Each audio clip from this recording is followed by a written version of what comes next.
Class 9 আজকে আমরা যেটা নিয়ে আলোচনা করব সেটা হচ্ছে জীবনের উৎপত্তি বা অরিজিন অফ লাইফ। তো জীবনের উৎপত্তি বা অরিজিন অফ লাইফ এই যে চ্যাপ্টারটা, এই চ্যাপ্টারের যে পার্টটা, এই চ্যাপ্টারের পার্টটা কিন্তু বায়োলজির বলতে পারো একটা বড় অধ্যায়, যেটা তোমাদের বইতে খুব ছোট আকারেই দেওয়া আছে।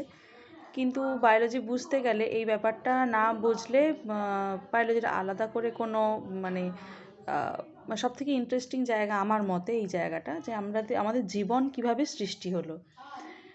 তো প্রথমত আমাদেরকে যেটা জানতে হবে সেটা হচ্ছে যে প্রায় 3.7 বিলিয়ন বছর পূর্বে রাসায়নিক উপায়ে প্রাণের সৃষ্টি হয়েছিল।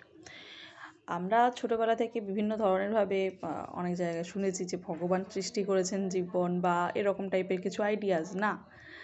জীবন যে সৃষ্টি হয়েছিল তার নির্দিষ্ট একটা পদ্ধতি রয়েছে বা তাই নিয়ে এখনও রিসার্চ চলছে, কিন্তু সেটা যাই হোক না কেন সেটা রাসায়নিক উপায়ে একটা প্রাণের সৃষ্টি হয়েছিল। কিভাবে যদি সৃষ্টি হয়েছিল, তো সেটা নিয়ে 1920 সালে ওপারিন তিনি কি বলেছেন না, আদিম পৃথিবীতে সরল যৌগগুলি থেকে ধীরে ধীরে অধিকতর জটিল যৌগ সৃষ্টি হয়েছিল। বিদ্যুৎ শক্তি, অতিবেগুনি রশ্মি, মহাজাগতিক রশ্মির অত্যধিক বিকিরণের ফলে কি হয়েছিল না, প্রাণ সৃষ্টি হয়েছিল।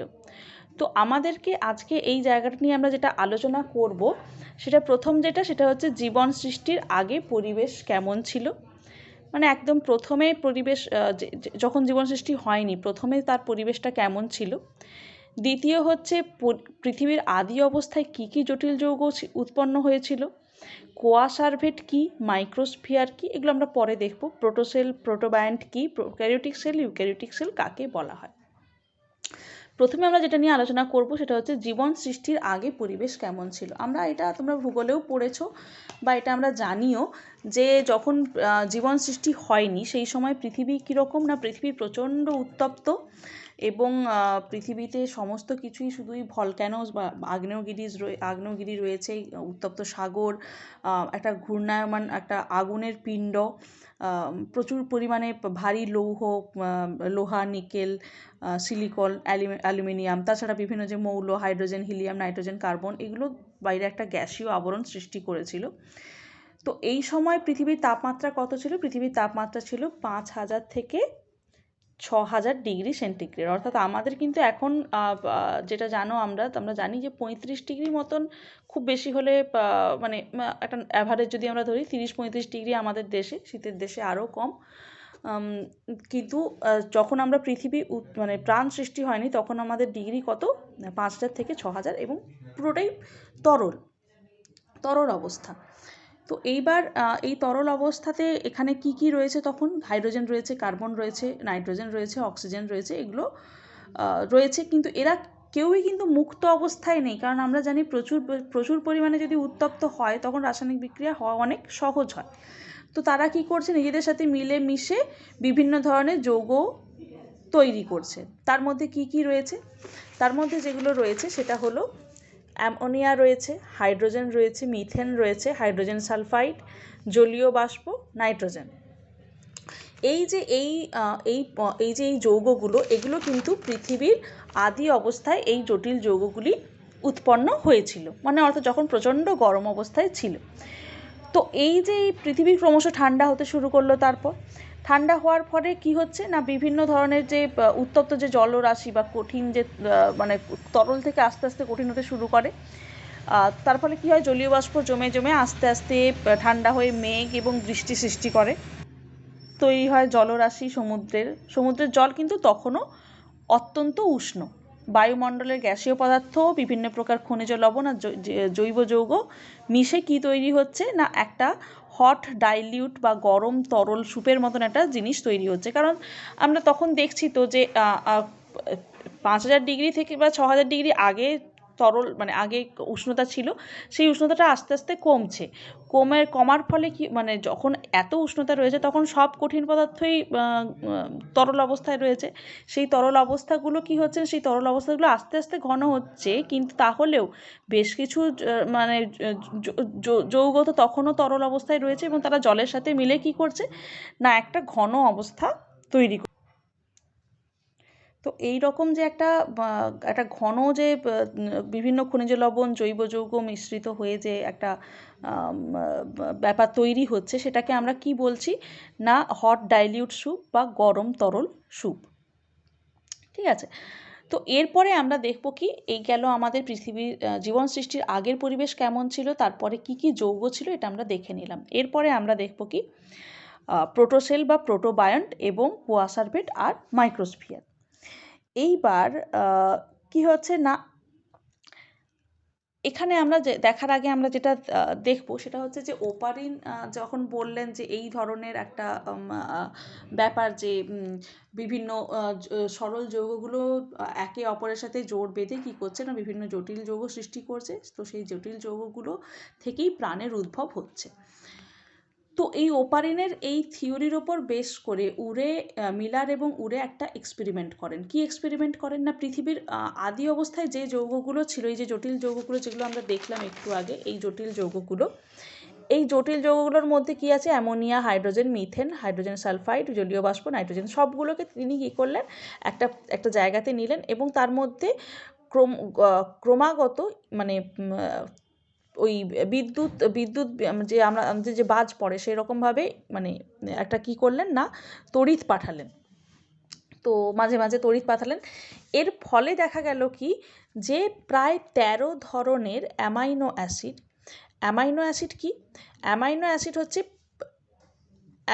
হচ্ছে বিভিন্ন যে প্রোটিন, আমাদের যে খাওয়ারের যে প্রোটিন বা আমাদের যে শরীরের যে বিল্ডিং ব্লকের মানে সেল তৈরি বা বিভিন্ন যে ডিএনএ এবং আরএনএ তৈরি, এই অ্যামাইনো অ্যাসিড থেকেই কিন্তু এই সমস্ত কিছু তৈরি হয়। তো দেখা যাচ্ছে কি এইগুলোতে তখন পৃথিবীর আদি অবস্থায় ছিল, তো সেই আদি অবস্থার মধ্যে যখন তড়িৎ বিকিরণ করা হচ্ছে তখন অ্যামাইনো অ্যাসিড উৎপন্ন হলো। তো এই অ্যামাইনো অ্যাসিড উৎপন্ন হওয়া মানে এই অ্যামাইনো অ্যাসিড জুড়ে জুড়ে প্রোটিন তৈরি হবে। তারপরে এই প্রোটিনকে কাজে লাগিয়ে আরও বিভিন্ন সেলের স্ট্রাকচার অর্থাৎ কোষের স্ট্রাকচার তৈরি হবে এবং আরও অন্যান্য জিনিসপত্র যেগুলো প্রাণ তৈরির কাজে লাগবে সেগুলো তৈরি হবে। তো এই যে এই ব্যাপারটা এটাকে বলা হচ্ছে কি এই যে মানে তৈরি হচ্ছে, তার মানে বুঝতে পারছো যে আস্তে আস্তে অ্যামাইনো অ্যাসিড তৈরি হতে পারে এই প্রচণ্ড যে পৃথিবীর যে অদ্ভুত অবস্থা সেখান থেকে স্পন্টেনিয়াসলি বা খুব সহজভাবেই এখান থেকে অ্যামাইনো অ্যাসিড তৈরি হচ্ছে। তো সেরকমভাবেই কার্বোহাইড্রেট তৈরি হচ্ছে, প্রোটিন তৈরি হচ্ছে, ফ্যাটি অ্যাসিড তৈরি হচ্ছে, নিউক্লিক অ্যাসিড তৈরি হচ্ছে। এই carbohydrate, protein, lipid, amino acid, fatty acid, nucleic acid এই সমস্তগুলো দিয়েই কিন্তু কোষ তৈরি হয়।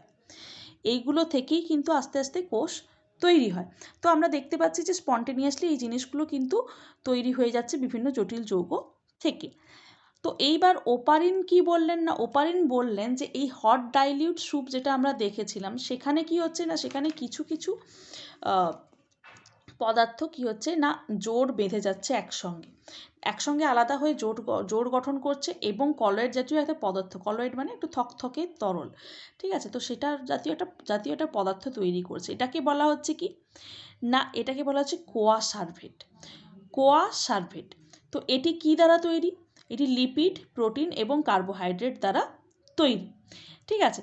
তো এবার বিজ্ঞানী ফক্স 1965 বলছেন কি যে না শুধু কোয়াসারভেট নয়, আরও এই ধরনের একটা কলয়েড জাতীয় পদার্থ তৈরি হয়েছিল যেটার বাইরে একটা অর্ধবেদ্য পর্দাবেষ্টিত প্রোটিনের একটা গঠন ছিল, অর্থাৎ এখানে প্রোটিনের পরিমাণটা আমরা দেখছি বাইরে একটা প্রোটিনের লেয়ার রয়েছে।